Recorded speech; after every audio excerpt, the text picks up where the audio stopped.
Hello दोस्तों, आप सभी का स्वागत है आपके अपने channel GK show by Sohan Lal पर। आज अपनी बात करेंगे कुछ ऐसी विधि की जिसके बारे में हमें जानकारी है वो होनी चाहिए। तो इसके बारे में एक हमारे संविधान का अनुच्छेद आता है 21। हमारे संविधान का अनुच्छेद 21 प्राण व दैहिक स्वतंत्रता के बारे में वर्णन करता है। तो इसके अंदर हमें ये स्वतंत्रता मिलती है, ये अधिकार मिलता है कि हमें जीवन जीने की पूर्ण स्वतंत्रता है, कि हमें अपने स्वतंत्र रूप से जीने और दैहिक यानी शारीरिक जो दैहिक स्वतंत्रता है वो भी इसके अंतर्गत अपने को मिलती है।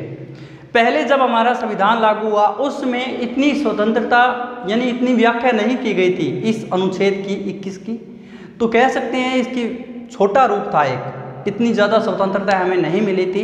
लेकिन सबसे पहले एक केस आया था जिसके बारे में सबसे ज़्यादा वर्णन आता है ए के गोपालन वर्सेज मद्रास सरकार केस आता है जो 1952 में आया था, यानी 50 में उनको गिरफ्तार कर लिया गया था ए के गोपालन को, क्योंकि उनके बारे में लग रहा था कि जैसे हमारा देश आज़ाद हुआ उसके बाद जैसे हमारा संविधान लागू हुआ उसके बाद सरकार को लगा कि इनके कारण जो देश की आंतरिक शांति है वो शांति व्यवस्था है वो समाप्त हो सकती है, गड़बड़ा सकती है। इसके लिए हमें इन्हें गिरफ्तार कर लेना चाहिए। तो जिसे कहा जाता है निवारक निरोध अधिनियम, उसके तहत इन्हें गिरफ्तार किया गया था। निवारक निरोध अधिनियम ऐसा अधिनियम होता है कि अगर किसी भी व्यक्ति या व्यक्तियों के समूह से लगता है कि आने वाले समय में वो कोई अपराध कर सकते हैं या देश की शांति व्यवस्था पर प्रभाव पड़ सकता है, एकता और अखंडता पर प्रभाव पड़ सकता है, तो उन्हें अपराध करने से पूर्व भी गिरफ्तार किया जा सकता है। और उस अधिनियम को कहते हैं निवारक निरोध अधिनियम, और जो लागू हुआ था 1950 में। उसके तहत ए के गोपालन को गिरफ्तार किया गया था और उन्होंने मद्रास हाईकोर्ट में याचिका लगाई कि मुझे बिना किसी कारण है वो गिरफ्तार कर लिया गया है और मुझे स्वतंत्रता है वो मिलनी चाहिए। मुझे अनुच्छेद 21 के तहत जीवन जीने की पूर्ण स्वतंत्रता है, मैं कभी पूरे भारत में कहीं भी घूम सकता हूँ, यह स्वतंत्रता मुझे मिलती है अनुच्छेद 19 के तहत। तो तब हाईकोर्ट ने यह निर्णय दिया था, मद्रास हाईकोर्ट ने सुनवाई करते हुए कहा था कि जो यहाँ पर उन्हें गिरफ्तार किया गया है वो विधि द्वारा स्थापित प्रक्रिया के तहत ही उन्हें गिरफ्तार किया गया है। तो इससे पहले हमारे अनुच्छेद 21 में वर्णित था कि किसी भी व्यक्ति को उसके प्राण से वंचित किया जा सकता है या दैहिक स्वतंत्रता से वंचित किया जा सकता है अगर वो विधि द्वारा स्थापित प्रक्रिया से उससे वंचित किया जा रहा है। तो यह नियम था पहले।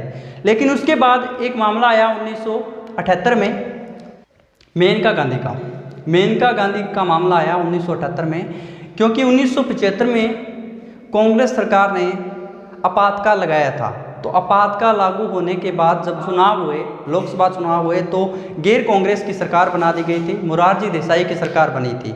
तो उन्होंने क्या किया, जिन्होंने भी कानून का फ़ायदा उठाया था 1975 के आपातकाल के समय, उन सभी पर कार्रवाई करनी शुरू कर दी 1978 में। इसीलिए जब मेनका गांधी ने अपना पासपोर्ट बनवाया विदेश जाने के लिए तो उनका पासपोर्ट है वो जब्त कर लिया गया।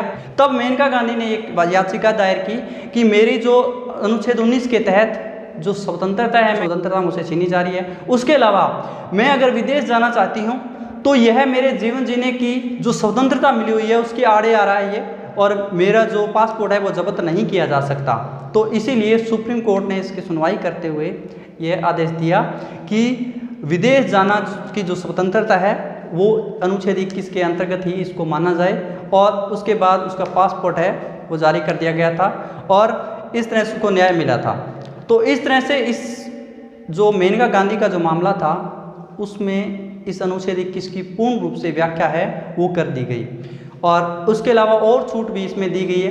पुलिस अभिरक्षा में अगर किसी की मृत्यु हो जाती है तो वो भी अनुच्छेद 21 का उल्लंघन माना जाएगा। उसके अलावा अगर फ्री राशन जो भी सरकार के द्वारा मुहैया करवाया जाता है फ्री राशन, तो अगर वो भी नहीं मिलता है तो वो भी माना जाएगा कि यह अनुच्छेद 21 का उल्लंघन हो रहा है। उसके अलावा अगर हमें स्वच्छ वायु या स्वच्छ जल नहीं मिल रहा है, पर अगर हमारा वातावरण है वो प्रदूषित हो गया है, जिसके कारण हमारे जीवन जीना असंभव हो गया है, तो उसके लिए भी अपनी याचिका लगा सकते हैं राज्य के ऊपर कि हमें जीवन जीने में आ रही है और हमारे अनुच्छेद 21 का है वो उल्लंघन हो रहा है। तो इस तरह से पूर्ण रूप से व्याख्या कर दी गई है इस अनुच्छेद 21 की मेनका गांधी के मामले के पश्चात। इसके बाद दो प्रक्रियाएं आती है कि सबसे पहले जब 1950 की बात करें उस समय हमारे संविधान के अनुच्छेद 21 में ये था कि विधि द्वारा स्थापित प्रक्रिया के द्वारा ही किसी को प्राण या दैहिक स्वतंत्रता से वंचित किया जा सकता है, यानी किसी का प्राण भी लिए जा सकते हैं। जैसे अपने फांसी की सज़ा का प्रावधान आता है, तो अगर उसको विधिक प्रक्रिया के तहत सज़ा दी जाती है तो वो दी जा सकती है, तो यह विधि द्वारा स्थापित प्रक्रिया के अनुरूप होनी चाहिए। लेकिन उसके बाद मेनका गांधी का केस आया, उसके बाद इसमें थोड़ा सा चेंज किया गया, परिवर्तन किया गया कि विधि द्वारा स्थापित प्रक्रिया तो होनी ही चाहिए, उसके अलावा जो विधि लागू है वो भी नैसर्गिक न्याय के विरुद्ध नहीं होनी चाहिए। मतलब जो हमारा नेचुरल न्याय है, नेचुरल जस्टिस है जो है, उसके खिलाफ है, वो नहीं होनी चाहिए। ऐसा नहीं हो सकता। उदाहरण के रूप में अपने देखते हैं विधि द्वारा स्थापित प्रक्रिया तो वो है कि जैसे अपने किसी व्यक्ति को की ड्यूटी दे देते हैं, किसी चौकीदार को या किसी को भी मान लो ड्यूटी देते हैं कि आपको इन पौधों को पानी देना है, रोजाना सुबह 8 बजे आपको पानी देना है, और उसकी ये ड्यूटी है प्रतिदिन की, ये 8 बजे उन पौधों को पानी देगा। यह तो है विधि द्वारा स्थापित प्रक्रिया। चाहे बरसात हो फिर भी उसको पानी देना ही देना है उन पौधों को, यह तो होगी विधि द्वारा स्थापित प्रक्रिया कि वो पालन किसका कर रहा है, जो विधि हमें बनाई गई है उसका पालन कर रहा है। लेकिन एक होता है नेचुरल जस्टिस, मतलब जब बरसात हो रही है तो उस समय पौधों को पानी देने की आवश्यकता नहीं है, तो यह नेचुरल जस्टिस होगा। तो इस तरह से ये जोड़ दिया गया है कि अगर कोई विधि ऐसी है कि जो नेचुरल जस्टिस का पालन नहीं करती है तो उसके द्वारा विधि द्वारा स्थापित प्रक्रिया के अनुरूप होने के बावजूद भी उसे अपने प्राण से वंचित नहीं कर सकते। तो यह आता है हमारे अनुच्छेद 21 के अंतर्गत। मतलब इसको एक तरह से अनुच्छेद 21 के साथ लिंक कर दिया गया है। कुछ अनुच्छेद को वो अपने बात कर लेते हैं कि अनुच्छेद 21 के साथ कौन कौन से अनुच्छेद हैं वो जुड़े हुए हैं हमारे संविधान के। वो है अनुच्छेद 13, 14, 19 और 22। यह जो सभी अनुच्छेद हैं वो अनुच्छेद 21 से जुड़े हुए हैं। बात कर लेते हैं कैसे। अनुच्छेद 13 यह बताता है कि हमारे जो संविधान संसद के द्वारा जो विधि बनाई जाती है वो अगर मूल अधिकारों का उल्लंघन करती है तो उन्हें शून्य करार दिया जा सकता है सुप्रीम कोर्ट या हाई कोर्ट के द्वारा। मतलब कोई भी विधि जो हमारे मौलिक अधिकारों का उल्लंघन करती है उसको शून्य करार दिया जा सकता है, चाहे वो संविधान बनने से पूर्व की है या संविधान बनने के बाद की है। यह बताता है अनुच्छेद 13। उसके बाद आता है अनुच्छेद 14।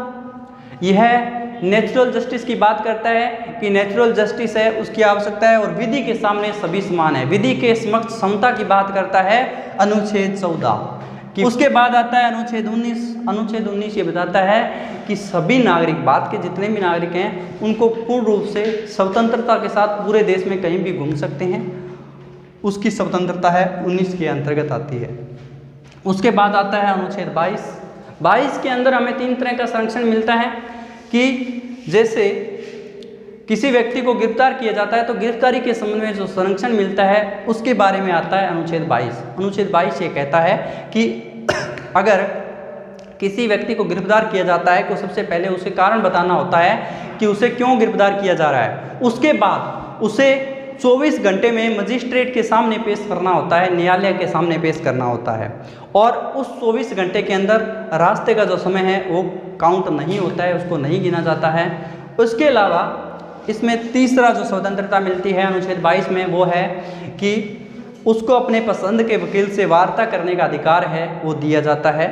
तो इस तरह से अनुच्छेद 22 में 3 स्वतंत्रताएं अपने को मिलती है। उसके अलावा अनुच्छेद 22 के अंदर ही निवारक निरोध अधिनियम लागू होता है, एक्ट है वो लागू होता है, जो इसकी 22(4) से लेकर 22(7) तक आता है उसका वर्णन। निवारक निरोध अधिनियम जो बात करें अपने सबसे पहले लागू हुआ था 1950 में। उसके बाद 1971 में लागू हुआ आंतरिक निवारक निरोध से संबंधित मीसा जिसको कहते हैं, वो लागू हुआ था 1971 में। और उसके बाद इस निवारक निरोध अधिनियम जो है इसमें परिवर्तन किए जाने लगे और पहले जैसे टाडा आया और 2002 में कोटा आया। ये इस तरह से नए नए जो हमारे अधिनियम है, निवारक निरोध अधिनियम है, वो लागू किए गए। और समय समय जैसे जैसे सरकारें चेंज हुई वैसे वैसे इस अधिनियम में भी चेंज है या परिवर्तन है वो किया गया। तो निवारक निरोध अधिनियम जो आता है इसके अंदर ये कहा गया है कि अगर देश की शांति व्यवस्था किसी व्यक्ति के कारण या किसी व्यक्ति के समूह के कारण भंग हो रही है या कोई आतंकवादी गतिविधियां हो रही है तो उससे पहले, मतलब अपराध होने से पहले ही अगर किसी को गिरफ्तार करना पड़े इस निवारक निरोध अधिनियम के तहत तो उसे किया जा सकता है। यह निवारक निरोध अधिनियम है वो आता है। लेकिन इसके लिए किसी व्यक्ति को 3 महीने तक निरुद्ध रखा जा सकता है। 3 महीने तक उसको नजरबंद में रखा जा सकता है या गिरफ्तार करके रखा जा सकता है और 3 महीने के बाद उसे मजिस्ट्रेट के सामने है वो पेश करना पड़ता है। तो यह नियम लागू होता है निवारक निरोध अधिनियम के अंतर्गत। इसके अलावा इसमें एक प्रश्न आता है अनुच्छेद 21 में कि हमें जीवन जीने का अधिकार देता है अनुच्छेद 21। क्या जीवन जीने के अंदर मरने का अधिकार भी शामिल है? तो यहाँ पर श्रीपति दुब्बल वर्सेज महाराष्ट्र सरकार का एक केस आता है जिसके अंदर जो हमारे जो आईपीसी की धारा 309 आती है उसके अंदर आत्महत्या जो है उसे एक अपराध घोषित किया गया है। तो इस केस के अंदर इस एक्ट को असंवैधानिक करार दे दिया गया क्योंकि इसके अंदर ये कहा गया कि हमें जीने का अधिकार दिया गया है 1921 में, तो उसमें मरने का अधिकार भी शामिल है, इसलिए उसको असंवैधानिक करार दे दिया गया। उसके बाद रत्ती नाम का केस आता है, उसके अंदर भी कोर्ट ने सुनवाई करते हुए यह न्याय किया कि जो जीवन जीने का अधिकार है उसमें अनुच्छेद 21 में मरने का अधिकार भी शामिल है। लेकिन उसके बाद आता है एक और केस, ज्ञान कौर बनाम साहब का मामला आता है और उसमें सुनवाई करते हुए कोर्ट ने यह आदेश दिया जो मरने का अधिकार है वो जीवन जीने के अधिकार में शामिल नहीं है। तो इसको कह दिया कि यह एक अपराध की श्रेणी में रखा गया है और आत्महत्या, अगर कोई आत्महत्या करता है तो उसको अपराध की श्रेणी में रखा गया, आईपीसी की धारा 309 के तहत आता है। तो इसलिए जीवन जीने के अधिकार में मरने का अधिकार है वो शामिल नहीं है। तो अगर खुद के प्राण लेते हैं जिसे अपने आत्महत्या कहते हैं, अगर किसी दूसरे के भी प्राण लेते हैं तो उसको भी यहाँ पर आईपीसी में एक अपराध की श्रेणी में रखा गया है, तो उसे अनुच्छेद 21 का उल्लंघन है वो माना जाता है। तो आज के लिए बस इतना ही, धन्यवाद।